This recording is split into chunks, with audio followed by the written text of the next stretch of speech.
Hello guys, स्वागत है आप सबका। अदानी ग्रीन एनर्जी आज खबरों में था क्योंकि जो है उन्होंने एक ग्रीन एनर्जी एक दूसरी कंपनी को जो है ऑर्डर दिया, बड़ा ऑर्डर। अब ये इनके लिए पॉजिटिव भी रह सकता है। क्यों? सबसे पहले तो ये समझिए, मुझे ऐसा लग रहा है कि देखिए इनका काम, अदानी ग्रीन एनर्जी का काम अच्छा खासा चल रहा है, हम ये मानकर चल सकते हैं, ऐसा मुझे लग रहा है। क्योंकि वो खुद दूसरे को ऑर्डर दे रहे हैं अपने बिजनेस को, जो है उससे उसका बिजनेस बढ़ सकता है। तभी तो उनके बिजनेस को ज़रूरत है, तब वो दूसरे को जो है ऑर्डर्स दिया है उन्होंने।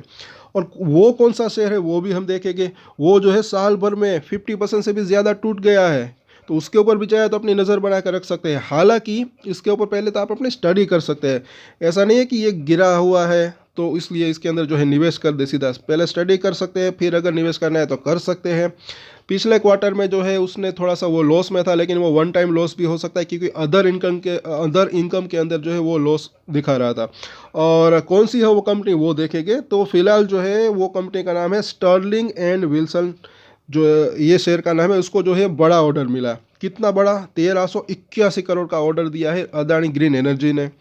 5% बढ़ा तो सही, लेकिन उसके बाद वापस से थोड़ा वो नीचे भी आ गया था। इंट्राडे में वहाँ तक हाई शायद बनाया होगा आज के दिन। और आगे ज़रा देखें ऑर्डर क्या है। तो रेगुलेटरी फाइलिंग के मुताबिक जो है उन्होंने बताया, कंपनी ने बताया कि ये ऑर्डर जो है Khavda renewable energy park Gujarat में स्थित 3 सोलर पावर प्रोजेक्ट के लिए बैलेंस ऑफ सिस्टम पैकेज का है, जो दुनिया के सबसे बड़े रिन्यूएबल एनर्जी प्रोजेक्ट में से एक है। खावड़ा में जो अदानी ग्रीन एनर्जी का प्लांट बड़ा सा वो बन रहा है। और इस ऑर्डर के तहत supply of goods on site services की जिम्मेदारी कंपनी निभाएगी। तो ये ऑर्डर जो है अदानी ग्रीन एनर्जी ने इनको दिया है। उनको आगे देखें तो पहले ये जो कंपनी है पहले से ही खावड़ा क्षेत्र में, ये भी ज़रा देखें, पहले भी ये अभी भी काम कर रही है। क्षेत्र में जो 6 गीगावाट के प्रोजेक्ट पर काम कर रही है, जिसमें से 5 गीगावाट इस वित्त वर्ष में ही काम जो है उसका पूरा होना है। और नए 1 गीगावाट प्रोजेक्ट के साथ कंपनी ने गुजरात क्षेत्र में अपनी जो है मजबूत पकड़ और भी पुख्ता कर ली है। और आगे ज़रा देखें तो कंपनी के मैनेजमेंट क्या जो है उनका क्या कहता है।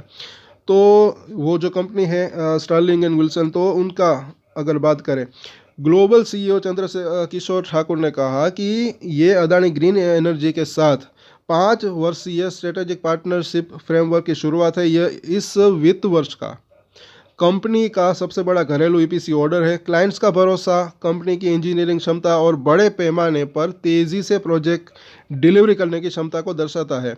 और इस ऑर्डर के साथ कंपनी के FY26 के कुल ऑर्डर इनफ्लो जो है 6,450 करोड़ से ज़्यादा हो चुके हैं। तो ये इस कंपनी के सीईओ ने बोला। इसके ऊपर चाहे तो अपनी नज़र बना कर रख सकते हैं, चार्ट देख सकते हैं, फंडामेंटल देख सकते हैं। चलिए अब देखते हैं आगे देखें और शेयर का प्रदर्शन भी ज़रा देखें। इसका 52 वीक हाई 526 के आसपास और 216 के आसपास की, ये शायद कल की क्लोजिंग होगी या आज की, आई डोंट नो, पर इसके आसपास ही जो है इसका प्राइस अभी है, इसका मतलब कि, और मतलब कि 50% से भी ज़्यादा इसके जो है टूट चुका है। तो इसके ऊपर चाहे तो अपनी नज़र बना कर रख सकते हैं। चलिए अब देखते हैं अदानी ग्रीन एनर्जी। तो यहाँ पर हल्की सी गिरावट के साथ बंद रहा और अभी थोड़ा सा यहाँ पर ऐसा लग रहा है कि ये जो है मेक और ब्रेक लेवल के आसपास है, एक इंपॉर्टेंट लेवल के आसपास है। क्यों, वो भी हम बात करेंगे। पहले तो देख लेते हैं ऑप्शन चेन के अंदर क्या हुआ। तो यहाँ पर अगर हम देखें तो 1000 के जो स्ट्राइक के जो ऊपर जो सपोर्ट थोड़ा सा मजबूत हुआ है।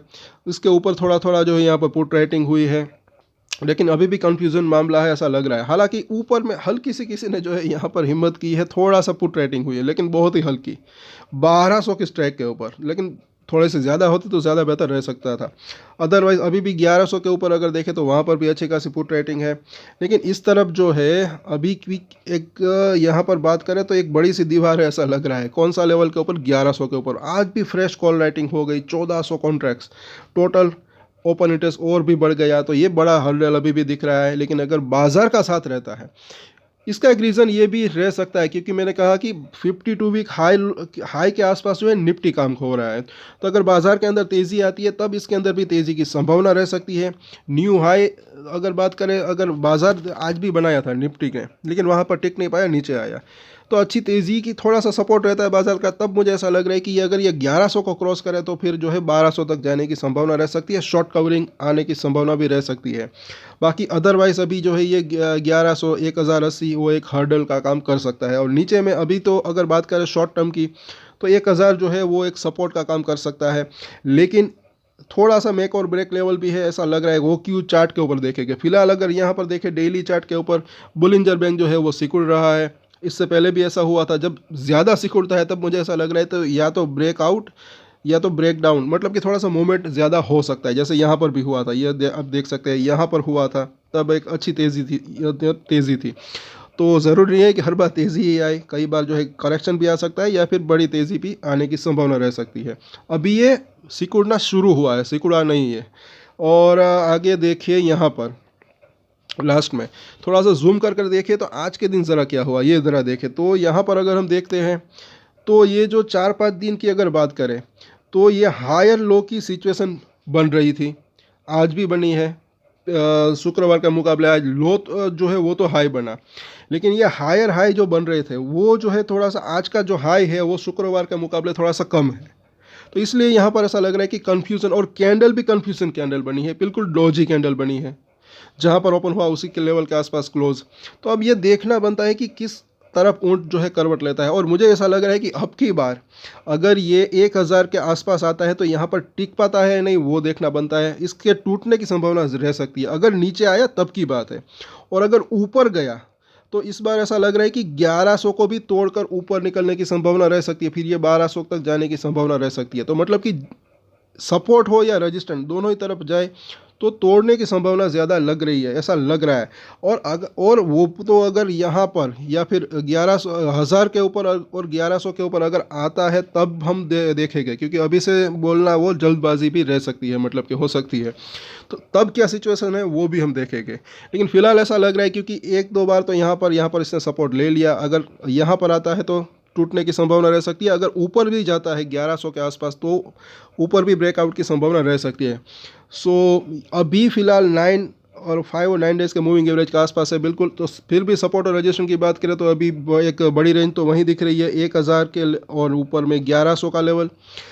1000 अगर टूटता है तो ये थोड़ा सा लंबे समय की अगर बात करें तो नेक्स्ट इसका जो सपोर्ट एरिया है 980, उसके बाद 950 और जो है 900 के आसपास का जोन दिख रहा है। रजिस्टेंट की बात करें अगर 1100 ब्रेक होता है, ऊपर की तरफ ब्रेकआउट आता है, तो उसके बाद जो है 1140 और उसके बाद जो है 1200 तक जाने की संभावना रह सकती है। तो इन सभी सपोर्ट और रजिस्टेंट के ऊपर नज़र बनाकर रख सकते हैं। आज के वीडियो में इतना ही। और एक स्टैंडर्ड डिस्क्लेमर जो कि मैं हमेशा देता हूँ, आप कोई भी ट्रेड ले उससे पहले अपनी रिसर्च करें, अपने फाइनेंशियल एडवाइजर की सलाह ले, उसके बाद ही कोई डिसीजन ले, और डिसीजन ले तो उसकी जिम्मेदारी मेच्योरिटी के साथ खुद ही ले। ये वीडियो मैंने एजुकेशन पर्पस के लिए बनाया, मेरी तरफ से कोई भी बाय या सेल की रिकमेंडेशन नहीं है। Thank you.